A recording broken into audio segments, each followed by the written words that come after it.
Hello everyone, and today we will discuss the second part of our demand, and that is law of demand. What is exactly law of demand? You come across this law of demand in your everyday life, but you never realize that this is law of demand.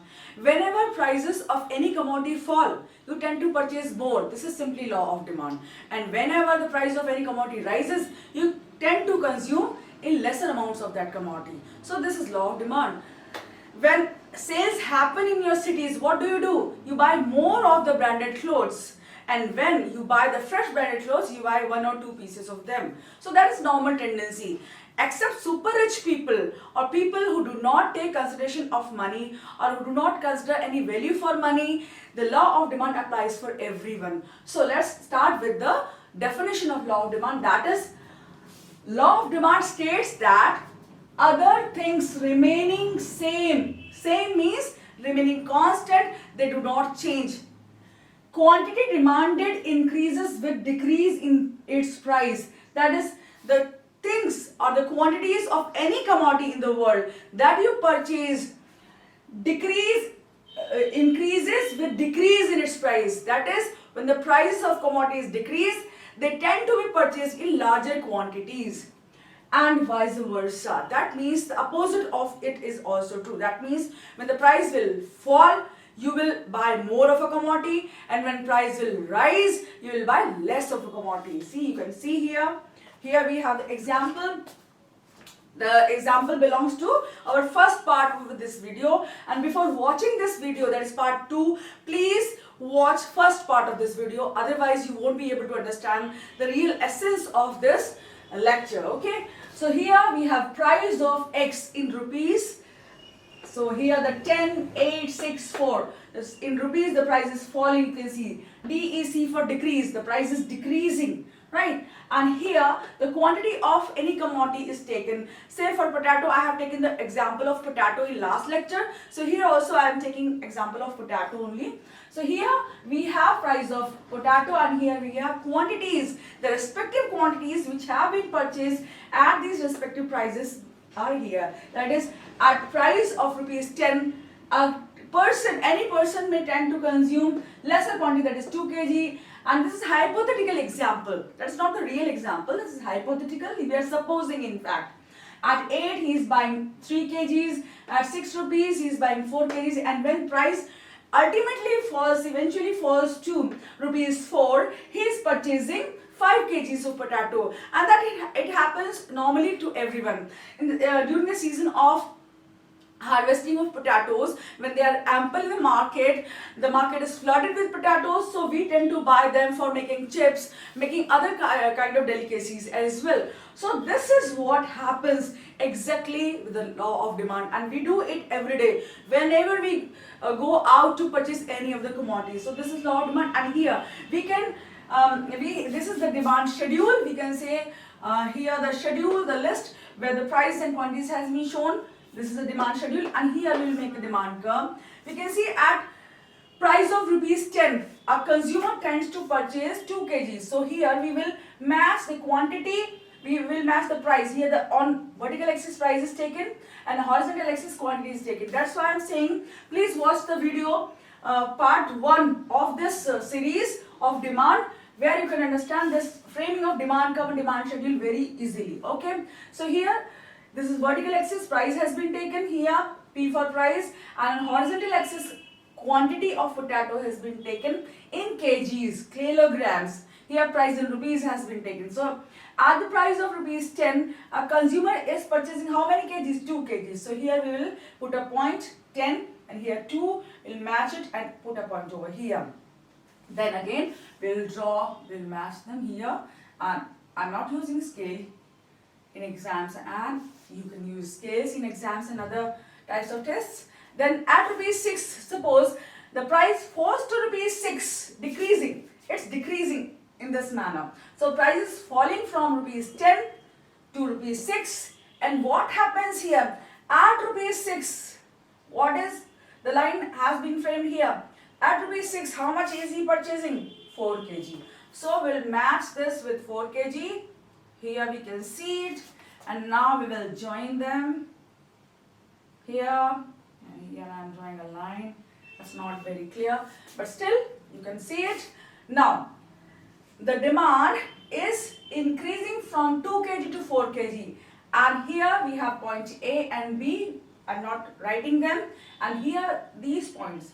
For these points we can make a line to join them, and this is your demand curve, right? So what is happening here? When price is falling, it is decreasing, then demand is rising, and that happens exactly in your law of demand. Okay, what are the assumptions of law of demand? There are certain conditions. See, all the laws and principles in economics and other subjects, they work only when some of the conditions hold true. So these are the conditions or the assumptions. In the conditions where this law of demand will hold true, otherwise it will change its nature. Okay, what are the assumptions? Here we said other things remaining same. What are those other things? These are those other things. Okay, so taste and preference same.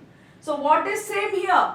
Taste and preference of a consumer should remain same. It should not happen overnight that a consumer has started disliking potatoes or he has developed some allergies for potatoes. So in that case, the law will not hold true. In second case, income constant. I have shortened these assumptions there. In fact, in your books they are written in other language, so you can read them.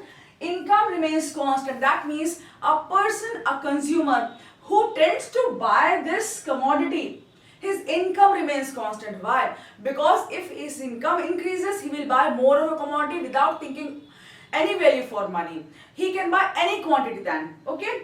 Then price of related goods same. Price of related goods, that means substitutes or complementary goods. I have explained that in previous video, so watch that if you want to understand. Okay, so price of related goods, substitutes and complement. Substitutes are those goods like tea and coffee, those who are can be used in place of one another. If you don't like tea or coffee, or if its price increase, you may consume coffee, so that's a substitute. Complementary like car and petrol, used in joint process. They are jointly used. If a car is not having a petrol, it won't be able to run, so that is complementary good.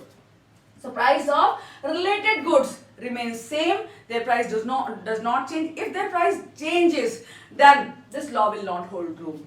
Then expectations are same. Expectations of a consumer remain same. He does not expect that supply of potatoes will go down or any commodity will go down in future. Like in lockdown, what happened? People expected that prices will go high, there won't be any availability of the commodity, commodities will not be there in market, so they purchase commodities in bulk. Okay, so this exactly happened in lockdown. So there should be no such expectation for a consumer that in future something like that will happen. So expectations remain same. He thinks that tomorrow also potatoes will be available at these prices only. Okay, then next we move on to why more goods are purchased at low price. Why this happens, or why does law of demand hold true, or why does demand curve slope downward?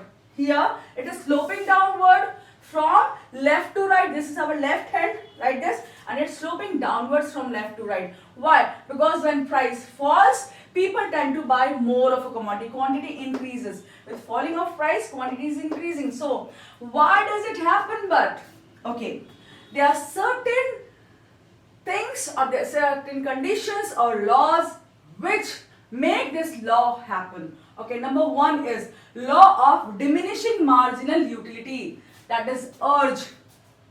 It explains your urge of consumption of any commodity. Law of diminishing marginal utility. I have explained this law. You can watch that video also. But for here, I am just saying that whenever we consume more of a commodity or we buy more and more units of any commodity, the utility or the satisfaction that we derive from that commodity tends to decrease. It starts decreasing. So it happens in this case. See, for example, if I want to eat an apple, I want to have an apple, so what will happen? I will go and purchase an apple. It may cost 10 rupees, 20 rupees or 30 rupees. It doesn't matter a lot for me. So, but now if I want to purchase more, if I want to purchase 10 apples, they should be of lesser price. Or if I am getting more and more of Apple, sorry, Apple. So what will happen? I will purchase more only when their price decreases. So more quantities are purchased at lesser prices. We tend to decrease our urge for them when we get more of them. So we can purchase small quantities at higher price, but we can purchase larger quantities only at lesser prices. So this law explains that, law of diminishing marginal utility. Then income effect. Income effect means when your income increases, when your salary increases, what happens? You can buy any commodity. So you tend to increase your consumption of all the commodities. So income effect, this also is explained. Income effect happens to affect the consumption of a commodity very easily. Why? Because if I'm getting more money, I can buy more commodities. See, previously if I was getting 10,000 rupees per month, I was able to consume less. But when I'm getting 50,000 or 20,000, I can consume more of a commodity of every type. Then substitution effect. For example, tea and coffee, I have given the examples. If price of tea falls, it will be substituted for other commodities, right? See, price of coffee remains constant and price of tea has fallen. What will happen? People who were consuming coffee, they will also shift to coffee. Why? Because they think that tea has become cheaper and it is wise that they start consuming tea in place of coffee. So that's how substitution effect is happening. People are substituting tea for coffee, right? So substitution effect also leads to increase in demand of any commodity when its price falls. Then size of consumer group. When price of any commodity falls, right? If, for example, price of tea falls, in that case, what will happen? More and more people will start consuming tea, assuming that this is very cheap and we can consume it. So larger quantities are consumed at lesser price, and this is how it happens that size of consumer group increases, it becomes bigger. Okay, then different uses. When anything becomes cheaper, for example, I have taken example of potatoes. When potatoes become cheaper in season, they are used for making chips, papads and other types of delicacies very easily. So they are purchased more at lesser price. So this happens that it is put to different uses when its price falls and more of a quantity is purchased. So this is how the law of demand happens, or it takes place, and it slopes downwards from left to right. That means we will purchase more at lesser price. We will purchase more at lesser price. Here the price became less at 6 and we are purchasing 4 kg, and at price 10 we are purchasing only 2 kgs of potatoes. So this is exactly what happens. I have taken example of milk cow and buffalo cow as substitutes, because if people think that milk of cow is becoming cheaper, its price is falling, they will start consuming more of cow's milk and they will shift their consumption from, or they will increase the consumption from buffalo's milk to cow's milk. Okay, so here we have explained why it operates, but now we will explain the exceptions to the law of demand. What are exceptions? These are the conditions where law of demand will not operate in any case. Okay. Number one is, what are the exceptions? That is, it fails to operate. Here I have written fails. That means law of demand is not operating. It will not operate. Here exceptions are, number one, articles of distinction. Professor Veblen has given this condition, and this is true for antiquities or antiques. Antique pieces, you know, the idols or the things or the furniture, etc., belonging to your very old or ancient times, or which are of antique value. The antique, that means articles of distinction, which are only one of their kind. Idols, clothes, or commodities belonging to very renowned people, they are auctioned actually. The things of antique are valued a lot. So in this condition, this law will not operate. The things are only one and they will be sold at very high price, and their utility remains only when they are sold at high price. So this law will not operate in the case of articles of distinction, which are very different, which are of antique value. Okay, second one is giffen goods.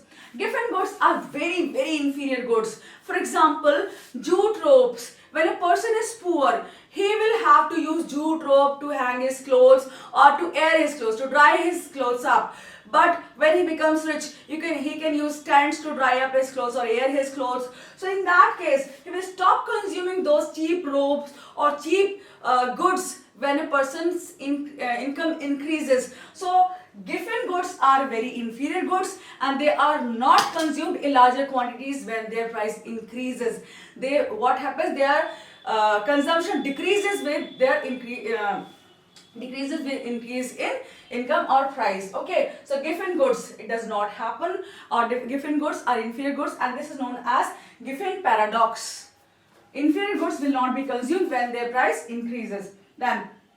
Decreases. I really apology for that. When their price decreases, they won't be consumed. Then myth. What is the myth about price? People normally think that if price of something is very high, it is very valuable, or it is very qualitative, or it's of high quality. That's a myth of consumers, that high price means high quality. So this is a myth that happens in case of law of demand also. Or consumers' ignorance. Consumers' ignorance means that a thing is available at lesser price somewhere else in the market, but a consumer is not aware of that shop. He will just buy the commodities at higher prices. So in that case also, consumers' ignorance acts as a deterrent for the operation of law of demand. In all these cases, in Giffen goods case, if their price decreases, they will not be purchased in higher quantities. Okay, so here in Giffen goods, articles of distinction, myth, high price, better quality, and consumers' ignorance, in all these cases your law of demand will not operate, and it will be of this shape, right? It will be positively sloping. Here what was that? It was negatively sloping, and here the law of demand will positively slope. For example, for things of antiques, if their price increases, more and more rich people will auction for them. They will think it is prestigious to buy a thing of antiquity, or the antique piece of anything, any idol of worshipping. So what will happen if price of any antique will increase? Its value will also increase and it will be demanded in larger quantities.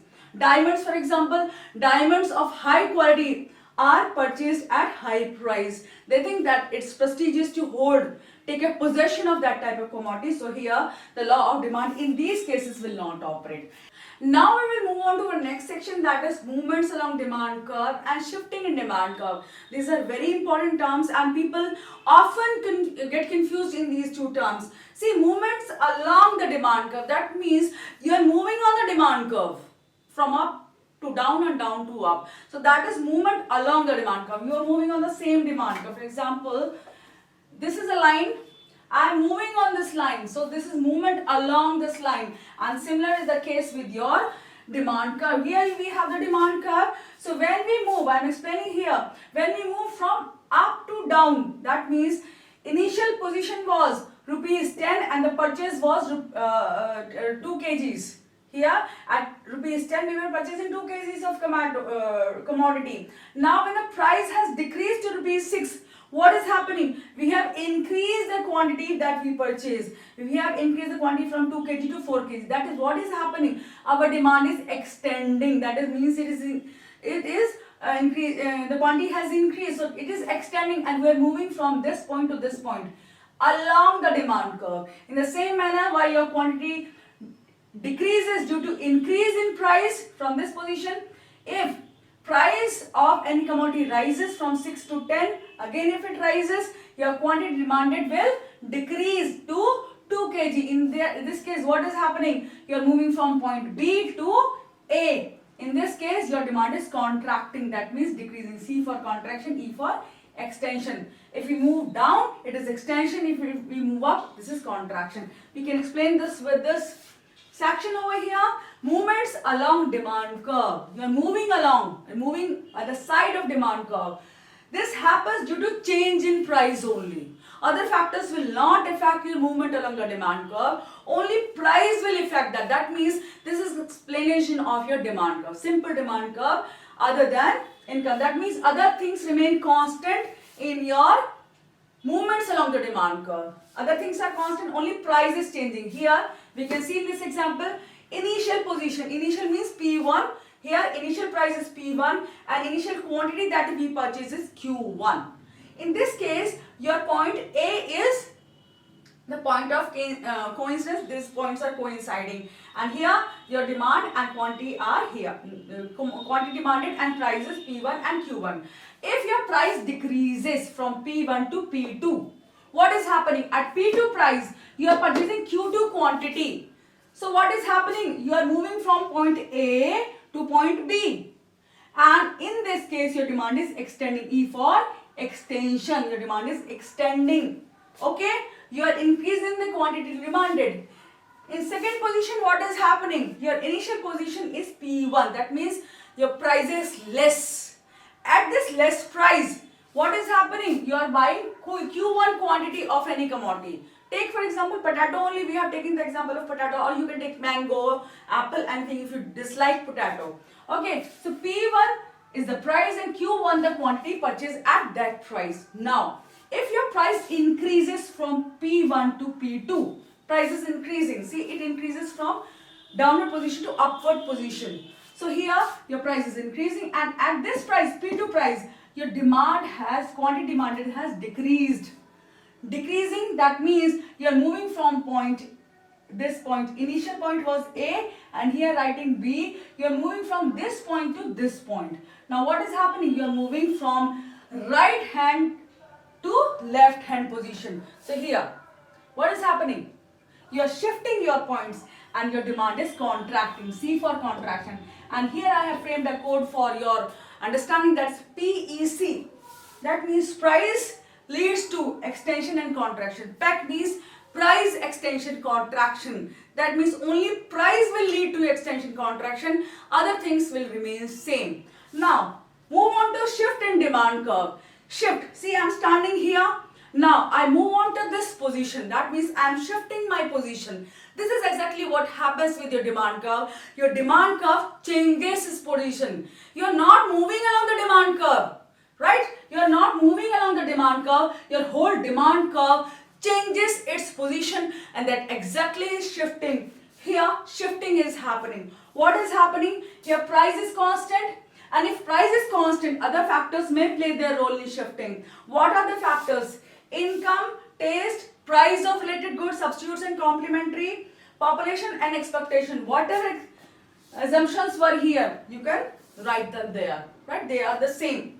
Income, taste and all. So income may lead to shift in demand curve. For example, if your income increases, see, this is your initial demand curve. DD is your demand curve. Here I am using red pen. This is your demand curve, that is the initial one. This is your initial position. Okay, so DD is your demand curve. Now if your income increases, suppose from 10,000 to 20,000, okay, then what will happen? You will buy more of a commodity. Here the quantity purchased by you at income, initial income is Q, and now if you move on to your new income, increased income, what will happen? You will shift your demand curve.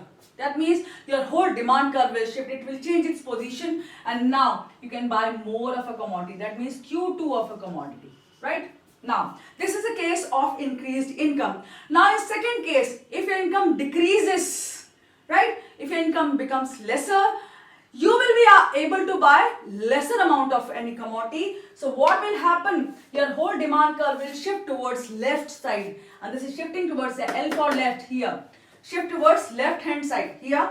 Always put your hands whenever you draw a demand curve. Here towards right it will increase anything, and towards left it will decrease. So here the whole demand curve is shifting towards right. That means its demand is increasing, and here the whole demand curve is shifting towards left. That means demand is decreasing owing to these factors. So here your demand curve is decreasing, and now from initial position was Q, the demand increased when your demand curve shifted towards D1, D1, this is D1, D1, and now when income decreases, your demand curve shifts towards D2, D2, and your quantity purchase will decrease. That means Q2. Sorry, this was Q2 and this is Q3, right? So Q3, that means you are purchasing lesser amount of quantity. We explained this demand curve in our part A. Please watch part A for detailed explanation of demand curve, how it is drawn, how demand curve is considered and scheduled. Okay, so here our demand, quantity demanded has decreased, and this is known as shift in demand curve, and the code for this is SEP. That means shifting due to except price. That means shifting except price. Shifting happens owing to other factors except price. Price is not included in shifting. Price will lead to contraction and extension of demand. Here, your increase and decrease. That means extension and contraction happens due to price, and shifting or increase and decrease. Shifting or increase and decrease are the same thing, and they happen due to other factors only. So this is all for the part 2 of your law of demand. I hope you might have understand that. And if you did not understand it, if you do not get what I have said, please write in comment box that ma'am, this was the point we could not understand, we could not get. So I can jot down those points, and I can again make this video easy for you people, and if it is understood by you very easily, so please send in some likes and keep watching our videos, and thank you so much.